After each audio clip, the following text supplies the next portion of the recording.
Assalamualaikum warahmatullahi wabarakatuh. Perkenalkan, nama saya Arif Samsudin dari kelas PAI 6G NIM 230160239. Sini saya akan membacakan kitab Ayyuhal Walad karya Imam Al-Ghazali untuk memenuhi tugas ulangan akhir semester mata kuliah kajian teks Arab. Ya, di sini nanti saya akan membacakan 3 nasihat dari Imam Al-Ghazali dari kitab Ayyuhal Walad ini. Oke, langsung saja kita mulai. Bismillahirrahmanirrahim. Qala al-musannifu rahimahullahu ta'ala wa nafa'ana bihi wa bi'ulumihi fid dharain amin. Ayyuhal walad, kam min layalin ahyaitaha bitikraril ilmi wa mutala'atil kutubi wa haramta ala nafsikan naum. Hei anakku, berapa banyak malam yang kamu gunakan, kamu hidupkan untuk mengulang-ulang ilmu, untuk belajar, untuk mutalaah kitab, untuk membaca kitab. Dan malam yang telah kamu haramkan bagi dirimu itu tidur. La a'lamu ma kana al-ba'isu fihi. Imam Al-Ghazali itu tidak tahu apa yang menjadi pendorong kamu melakukan hal tersebut. In kana niyatuka naila 'aradid dunya.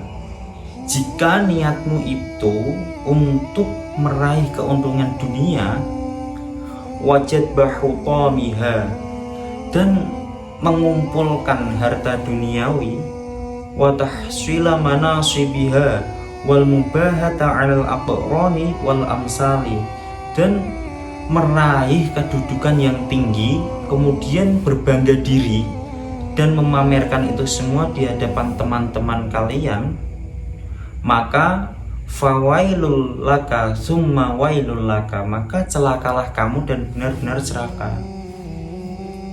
Nah, jika wa in kana qasduka fihi ihya asyari'atin nabi sallallahu alaihi wasallam, dan jika niatmu, tujuanmu itu tadi untuk menghidupkan syariat Nabi Muhammad sallallahu alaihi wasallam, wa tahdiba akhlaqika, dan memperbaiki akhlak, wa kasrun nafsil ammarati bisu'i, dan mencegah hawa nafsu dari melakukan keburukan, maka fatubalaka summatu balaka, maka beruntunglah kamu dan benar-benar beruntung. Walaqad shadaqa man qala, walaqad shadaqa, dan sungguh benar orang yang mengatakan sahrul uyuni li ghairi wajhika dha'i'un, berjaga malam atau bergadang li ghairi wajhika, bukan bertujuan untuk Allah Subhanahu wa taala, itu dha'i'un adalah hal yang sia-sia. Wa buka'uhunna li ghairi faqtika batilun, dan menangis, ya bersedih, merenung, itu li ghairi faqtika, bukan ngerasa kehilangan Allah Subhanahu wa taala, maka batilun, itu adalah hal yang tidak ada gunanya. Gitu. Jadi itu adalah nasihat yang pertama. Kemudian nasihat yang kedua tentang hakikat hidup, hakikat cinta dan juga amal. Ayyuhal walad, ishma syi'ta fa innaka mayyitun. Hei anakku, hiduplah sesukamu, karena sesungguhnya engkau akan mati. Wa ahbib ma syi'ta fa innaka mufariquhu, dan cintailah apapun yang kalian kehendaki, karena sesungguhnya engkau akan berpisah dengannya. Wa amal ma syi'ta fa innaka majzi'un bih, dan lakukanlah, perbuatlah apapun itu, karena sesungguhnya engkau akan dibalas sesuai amal perbuatanmu. Jadi itulah hakikat hidup, cinta dan juga amal. Untuk yang ketiga ini hakikat tentang belajarlah ilmu yang wajib dulu, ilmu-ilmu yang fardhu ain.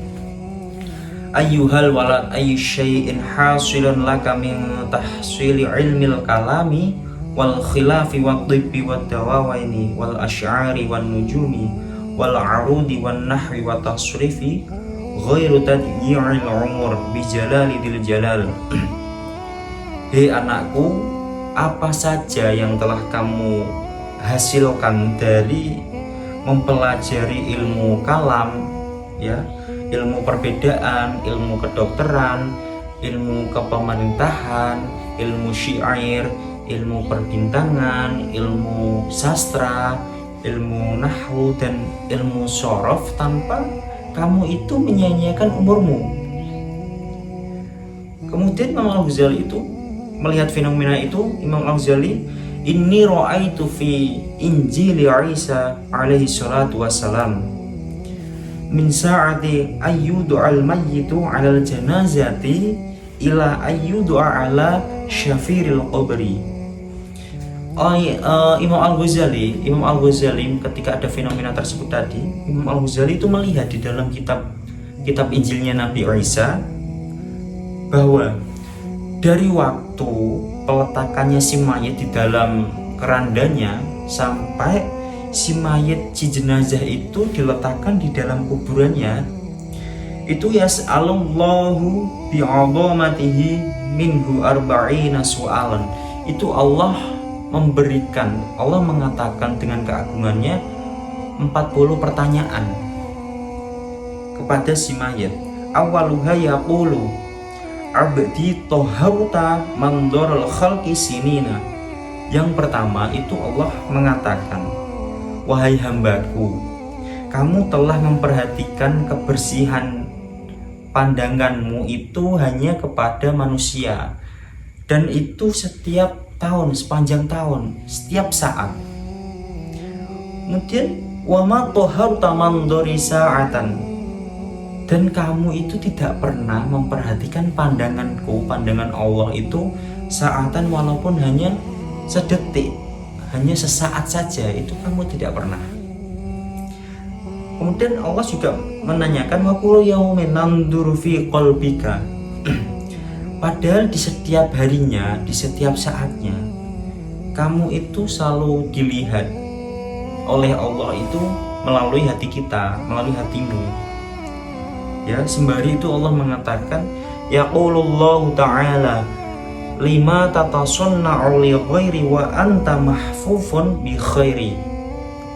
Sembari itu Allah mengatakan, mengapa sih kamu itu selalu memperlihatkan kepada selainku, memperlihatkan keunggulanmu itu kepada selainku, kepada selain Allah Subhanahu wa taala tadi. Padahal kamu itu mahfufun bi khairi, selalu dikelilingi dengan kebaikan-kebaikanku, dengan kebaikan-kebaikan Allah Subhanahu wa taala. Nah, dengan pertanyaan tadi kita ditegaskan oleh Allah. Allah mengatakan, ama anta asammu la tasma'. Hei, apakah kamu itu adalah tuli? Apakah kamu itu tuli sehingga kamu itu tidak mendengarkan? Gitu. Nah, kita bahas yang nasihat yang pertama dulu. Jadi yang pertama itu tadi kita menerangkan bahas mengenai ikhlaskan niatmu, ya. Jadi malam kan biasanya kita itu bergadang, kita tidak pernah tidur dengan kita menyibukkan diri kita belajar dan belajar. Nah, kita itu nggak tahu tujuan kita itu mau kemana sih. Kita beranggapan ya biar kita pintar gitu, tapi tujuan yang benar-benar paling tepat itu kita nggak tahu.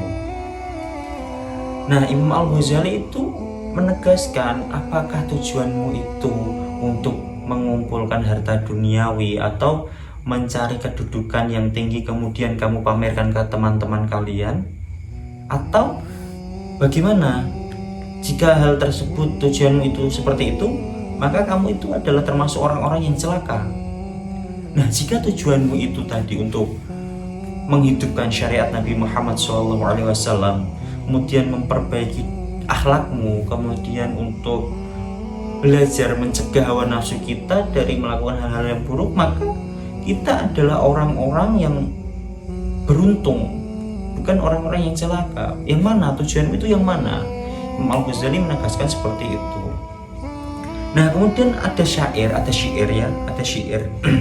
ada yang mengatakan di sini itu ketika kita begadang tanpa kita melibatkan Allah, tujuan kita nggak tahu tujuan kita apa, itu adalah hal yang sia-sia. Juga kita menangisi hal-hal yang nggak jelas itu apa, bukan karena kehilangan Allah, bukan merasa diri kita itu kehilangan Allah, maka itu hal yang sia-sia juga, hal yang nggak ada gunanya. Itu nasihat yang pertama. Dan yang kedua itu tentang hakikat hidup, cinta, dan amal. Tadi ketika kita membahas di dalam kitab ini tadi itu, cintailah, hiduplah, berbuatlah sesuka kalian, apapun itu lakukanlah, cintailah siapapun, lakukanlah apapun, karena sesungguhnya itu semua akan ada balasannya. Ketika kamu hidup, sesungguhnya kamu akan mati. Dan jika kamu mencintai siapapun itu yang kamu kehendaki, ketahuilah sesungguhnya kamu akan berpisah dengannya.